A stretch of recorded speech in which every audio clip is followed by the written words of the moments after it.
Hai, Assalamualaikum warahmatullahi wabarakatuh.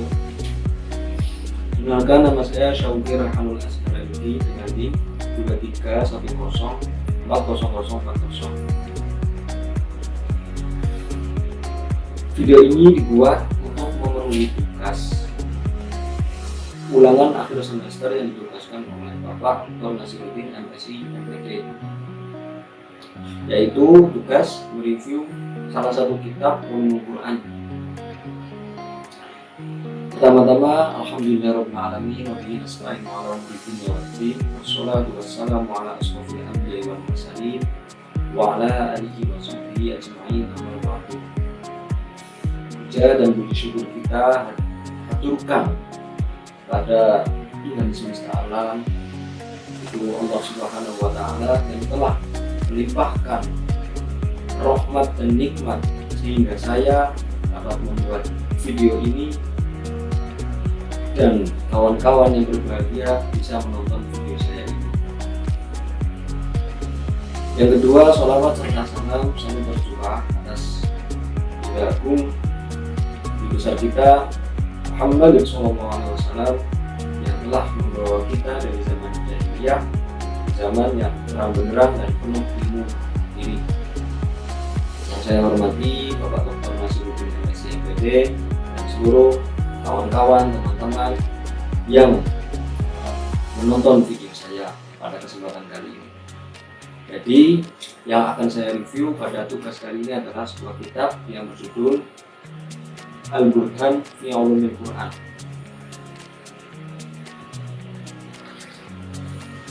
Sebelum kita mereview buku, alangkah baiknya kita mengenal musonef atau penulis pengarang kitab ini, yaitu Imam Muhammad bin Bahadur bin Abdullah bin Az-Zarkashi.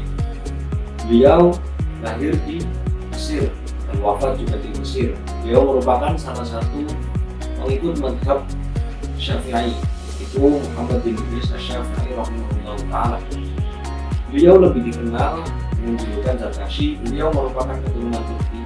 Nama Zarkashi sendiri diambil dari kata Zarkashi yang berarti bordir atau hiasan. Sebab beliau belajar membuat hiasan sejak kecil. Selain nama Zarkashi, beliau juga dikenal dengan julukan Al-Minhaji karena telah menghafal kitab Minhajut Thalibin karya Imam Yahya bin Syarifuddin An-Nawawi. Selanjutnya, kitab ini pertama kali diterbitkan oleh Isa Al-Halabi dan ditahqiq oleh Profesor Muhammad Abi Al-Fadil Ibrahim.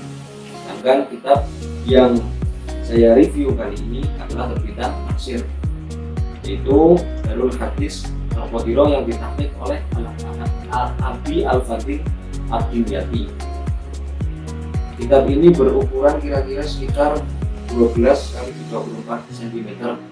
Bisa dilihat ya, dengan halaman 491 halaman, dan hanya satu jilid yang dicetak pada tahun 1427 atau 2006. Baiklah, seperti yang saya sebutkan tadi, kitab Al-Burhan fi Ulumil Quran tersebut diterbitkan oleh Darul Hadis Al-Qadirah di Mesir dalam satu jilid pada tahun 1427 Hijriah atau 2006 Masehi. Jumlah juz atau jilid serta jumlah halaman dalam setiap juz atau jilid kitab Al-Burhan fi Ulumil Quran yang saya baca hanya tersusun dengan dalam satu jilid dengan jumlah halaman yaitu sekitar 1232 halaman. Sebelum lanjut menelusuri kitab yang lebih dalam, saya alangkah baiknya mengenal sang penulis kitab, yaitu Imam Az-Zarkashi. Beliau lahir di Mesir pada tahun 1745 Hijriah. Beliau dilahirkan dalam keluarga yang tidak terlalu terkenal di tengah-tengah masyarakatnya. Bukan pula dari keluarga yang memiliki ilmu ataupun kedudukan. Ayahnya berasal dari Turki, merupakan pelayan atau budak para raja. Meski hidup dalam keluarga yang biasa-biasa saja, namun tidak menyurutkan niat Zarkashi untuk menuntut ilmu. Dalam usahanya menuntut ilmu, Imam Zarkashi hanya melakukan 2 perjalanan, yaitu dari Mesir ke Damaskus, Syria, dan dari Damaskus ke Halab. Al-Musiri dalam Kasyaf Al-Bunun menyatakan, bisa jadi di antara penyebab beliau tidak memperluas perjalanan ilmiahnya adalah bahwa Mesir dan Syam pada saat itu merupakan negeri Islam yang banyak dikenal keilmuannya maupun intelektualnya. Atau bisa jadi Imam Zarkashi lebih memilih berguru pada intelektual Mesir dan Syam. Imam Zarkashi pertama kali berguru pada ulama Mesir. Di Mesir, beliau berguru 2 ulama besar, yaitu Jamaluddin Al-Islami dan Sirajuddin Al-Bulbuni. Namun beliau lebih banyak menyertai Al-Bulbuni. Pada usianya yang kecil, Imam Zarkashi telah menghafal Minhajul Thalibin karya Imam Nawawi, juga kitab matan lainnya. Setelah merasa cukup menimba ilmu di Mesir, beliau mendalami ilmu hadis. Karena Zarkashi berniat melakukan perjalanan ke negeri Syam yang di sana terkenal dengan pakar ahli hadis. Di Syam, beliau bertemu dengan Syihabuddin Al-Adrawai sekaligus berguru padanya. Beliau bertemu dengan Syekh As-Solah bin Abi Umar dan Imam Ibnu Umayyah. Selain itu, beliau juga berguru pada Al-Hafidh Al-Muqtatai, Syekh Ibnu Katsir, Ibnu Al-Hambali, dan Syafi'i. Imam Badr ad-Din awalnya sudah mampu menghafal Al-Quran pada usia muda. Begitu juga dengan beberapa kitab ringkasan yang terdapat pada zaman beliau, seperti kitab At-Tanbih karangan Imam Syirazi yang wafat pada tahun 476 Hijriah, dan kitab Al-Minhaj karangan Imam Nawawi, yaitu yang wafat pada tahun 677 Hijriah, mampu dihafal oleh beliau ketika usia masih muda. Selain kitab Al-Burhan fi Ulumul Quran, beliau juga dijuluki dengan nama Musonef karena banyaknya karya-karya beliau. Ad-Dawudi mengatakan bahwa Zarkashi memiliki banyak karya di bidang cabang ilmu dengan umur yang relatif singkat. Beliau hidup 49 tahun, namun demikian beliau telah berhasil membuat karya yang begitu banyak. Karya-karya Imam Zarkashi mencapai 64 karya yang meliputi bidang tafsir dan ilmu Al-Quran, fikih dan usul fikih, hadis, sastra, sejarah, ilmu kalam, syarah, mantik, dan lain sebagainya. Di antara karya-karyanya itu ada yang berjilid-jilid, tidak pula hanya sebatas tema-tema kecil dengan bahasan tersendiri. Di buku ini tercantum karya-karya Imam Az-Zarkashi, yaitu 3 kitab tentang Al-Quran dan ulumnya, diantaranya Al-Burhan wa Ulum, ya ini yang kitab saya pegang, 1 kitab tafsir sampai surat Maryam, 11 kitab tentang hadis dan ulumnya, diantaranya Tashihu Al-Umdah Syamdu Al-Jama'i As-Sohi An-Nukat ala Ibnu As-Solah, 17 kitab tentang fikih, diantaranya adalah Fadilu Ar-Rafi'il Ar-Rawdah dalam 20 atau 14 jilid, Syarhu At-Tanbih Tisyawzi, 7 kitab tentang usul fikih, diantaranya adalah Al-Bahrul Muhyab, kitab terpenting dalam usul fikih, Tashrif As-Sami' di Jama' Al-Jawami', dan lain sebagainya. Untuk meringkas video ini, masih banyak kitab yang dikarang oleh beliau. Demikianlah Imam Az-Zarkashi menghabiskan hidupnya penuh dengan ketaatan dan sungguh-sungguh dalam khidmat terhadap ilmu-ilmu Islam. Selanjutnya, metode penafsiran yang digunakan beliau dalam muqaddimah menulis kitab Al-Burhan fi Ulumul Quran, memberikan pengetahuan kepada Anda tentang rahasia-rahasia Ulumul Quran, yang isinya itu adalah penjelasan tentang sebagian permasalahan ilmu keagamaan, kisah-kisah sejarah kehidupan para nabi, dan keutamaan Ahlul Bait.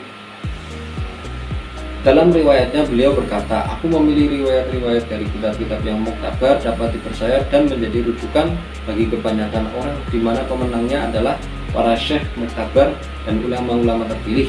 Metode dalam penulisan kitab tafsir ini pada awalnya mengisyaratkan nama surah, tempat turun, fadilah surah, dan jumlah ayat, kemudian menjelaskan ayat-ayat yang memiliki riwayat tafsir dan menukilkan riwayat-riwayat yang berkaitan dengan setiap ayat Al-Quran. Kemudian corak penafsiran yang digunakan sebagaimana ditemukan oleh Imam Az-Zarkashi dalam kitabnya, yaitu kitab ini Al-Burhan, bahwa corak yang digunakan dalam kitab tersebut adalah penafsiran bi ar-ra'yi. Setidaknya ada 4 langkah pokok yang harus ditempuh dalam menafsirkan Al-Quran, Al-Royi. Pertama, mengutip hadis Nabi dengan memperhatikan hadis-hadis dhaif dan maudhu.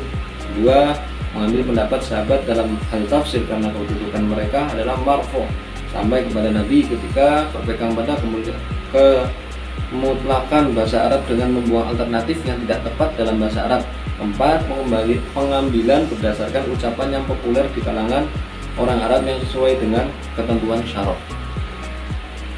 Kemudian hal yang spesifik dalam penafsiran kitab ini adalah secara sistematika sebelum memasuki bahasan ayat, Imam Az-Zarkashi pada setiap awal surat selalu mendahulukan penjelasan tentang keutamaan dan kandungan surat tersebut dan sejumlah tema yang terkait dengannya secara garis besar. Setiap tema yang diangkat dan dibahas mencakup 3 aspek. Pertama, aspek bahasa, yaitu menjelaskan beberapa istilah yang termaktub dalam sebuah ayat dengan menerangkan segi-segi balaghah dan gramatikal bahasanya.